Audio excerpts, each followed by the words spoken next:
So you want to work in the death industry, but you've watched our video on mental health in the funeral industry or getting a job in the funeral industry and decided that perhaps funeral director or embalmer isn't really for you. And fair enough, it's a tough gig. So what other careers could you have that are death related or death adjacent? Give this video a like if you find it enjoyable and subscribe for more death related content every Friday. Now let's look at death related jobs.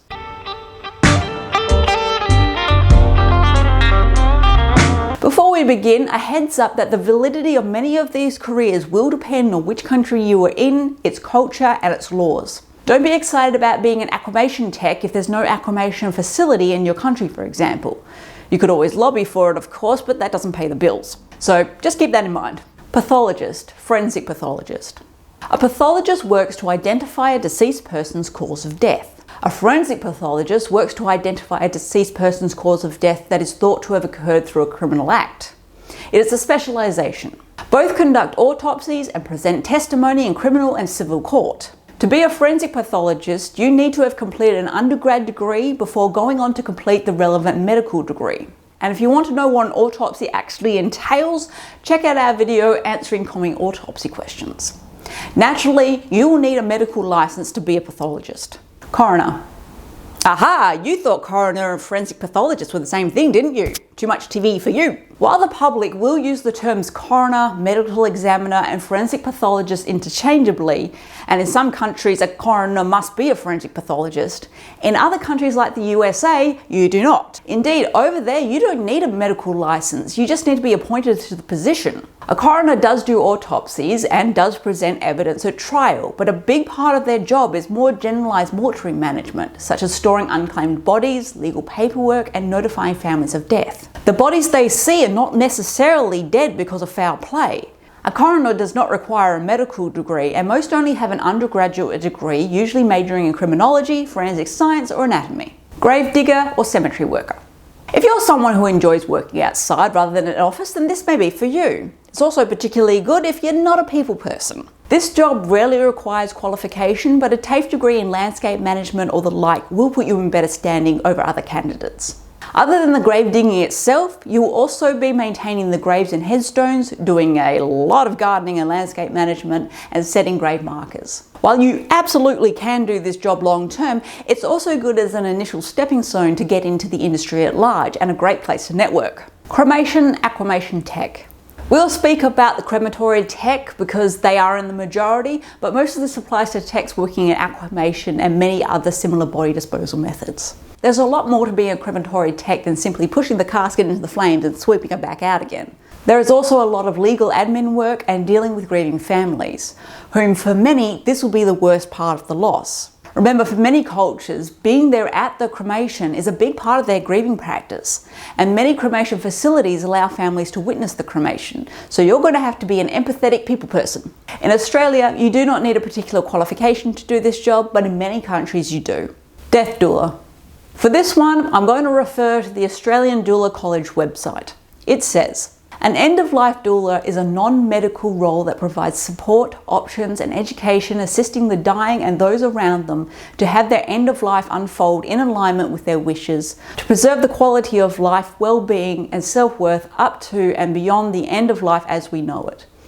They are the informed companion, bringing comfort, support, compassion, and assist a person and their family in feeling safe and supported during this important transition. This role is something that many cultures have in their communities as a given, but for more death-anxious cultures, this role fills that gap.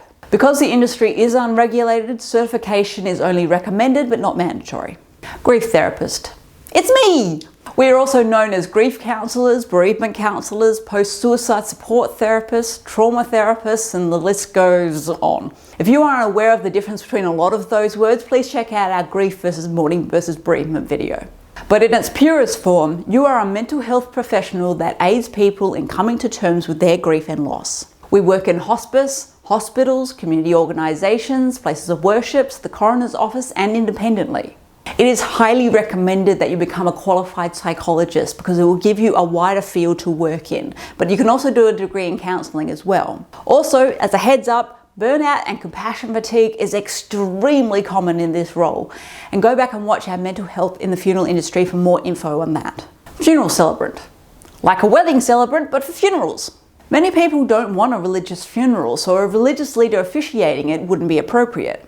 A funeral celebrant is someone who officiates a non-religious service and works with families to create a ceremony personalised for the deceased. This is rarely a full-time job and you're usually freelance.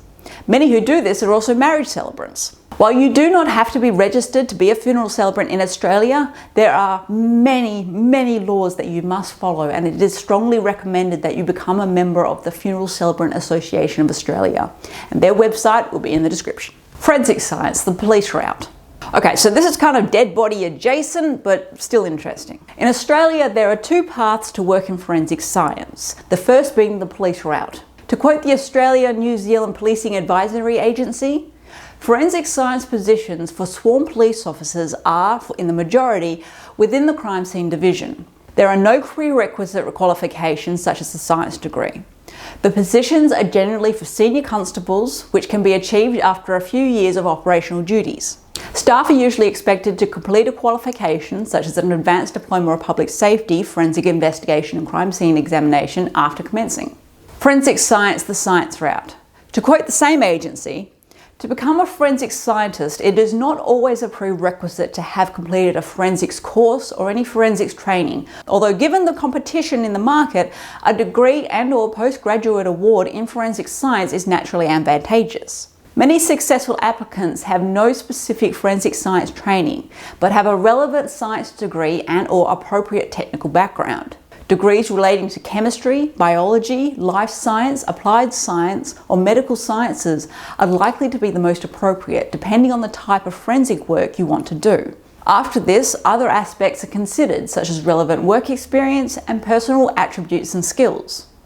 And their website will be in the description. Hospice or palliative care nurse.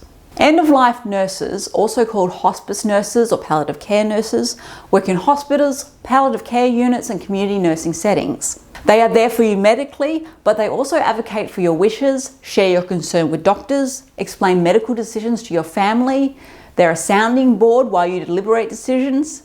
They help you access necessary supports, and they're there at the time of death. Naturally, you will require an undergraduate degree in nursing and will usually be required to do a specialist honours or postgraduate degree. Cremains small business.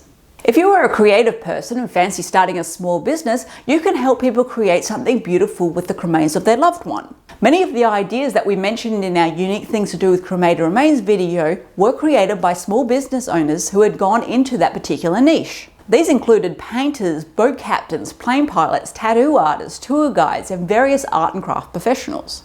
Volunteer. Okay, so not a career exactly, but it could certainly help you get one. We are in desperate need of volunteers in our hospices and aged care facilities.